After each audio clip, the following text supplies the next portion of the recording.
Friends, welcome back to your YouTube channel the blogger with बड़े skill से। तो हमारी सॉफ्टवेयर इंजीनियरिंग की एक ट्यूटोरियल चल रही है जिसके अंदर हम आज की वीडियो में बात करेंगे डीएफडी डायग्राम के बारे में। डीएफडी डायग्राम मतलब डाटा फ्लो डायग्राम, ठीक है।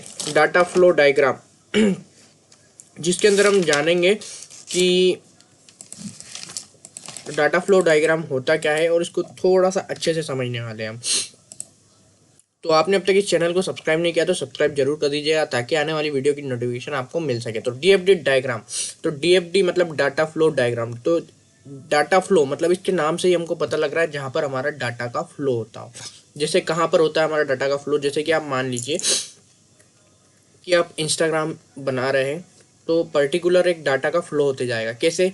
जैसे ही मान लीजिए आपका अकाउंट अगर इंस्टाग्राम पर नहीं है तो पहले इंस्टाग्राम पर आप अकाउंट बनाएंगे, फिर उसके बाद लॉगिन करेंगे, उसी के बाद होम पेज पे जाएंगे। तो ये एक फ्लो चल रहा है डाटा का पर्टिकुलर, एक के बाद एक के बाद एक। सेम टू सेम आप फेसबुक पर देख लीजिए। फेसबुक पर भी पहले आपका अकाउंट होगा तो आपको सीधे पहले लॉगिन पेज पर ले जाएगा। लॉगिन पेज पर अगर आपकी आईडी लॉगिन हो जाती है तो फिर आप मेन उसकी जो स्क्रीन है होम पेज, वहाँ पर जाएंगे। तो ये तरह से भी एक तरह से एक पेज से दूसरे पेज पे भी हमारा यहाँ पर क्या हो रहा है, फ्लो। उसी चीज़ को हम बोलते हैं यहाँ पर डाटा फ्लो, ठीक है।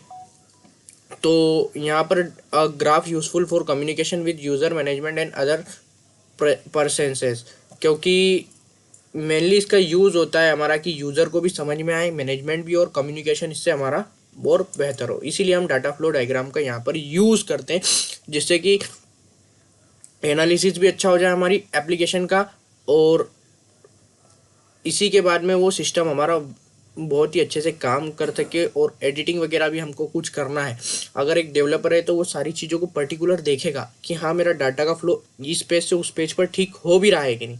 वरना मान लीजिए लॉगिन का पेज तो बना दे पर लॉगिन हो ही नहीं रहा है हमारा ठीक से, तो हम अगले पेज पर जाएंगे कैसे? ये हमारे आईडी पासवर्ड गलत है, उसके बाद ही हम सीधे अगले पेज पर चले गए तो वो भी एक गड़बड़ी हो जाती है। तो ये डाटा फ्लो से आपका यहाँ पर बहुत ही काम आसान होता है हमारे सॉफ्टवेयर को मेंटेन करने में। उसी के बाद में इसके कुछ एलिमेंट होते हैं, सोर्स और सिंक।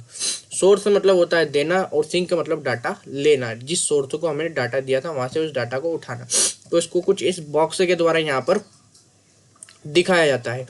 उसी के बाद हम बात करें डाटा फ्लो की, तो डाटा फ्लो को कुछ इस तरह के तीर के निशानों के द्वारा यहाँ पर रिप्रेजेंट किया जाता है। उसी के बाद प्रोसेस की बात करें, कुछ भी प्रोसेस होगी तो उसको हमें यहाँ पर दर्शाना है कोई डायग्राम बना के, तो उसको हम यहाँ पर एक राउंड या सर्कल के अंदर दर्शाते हैं।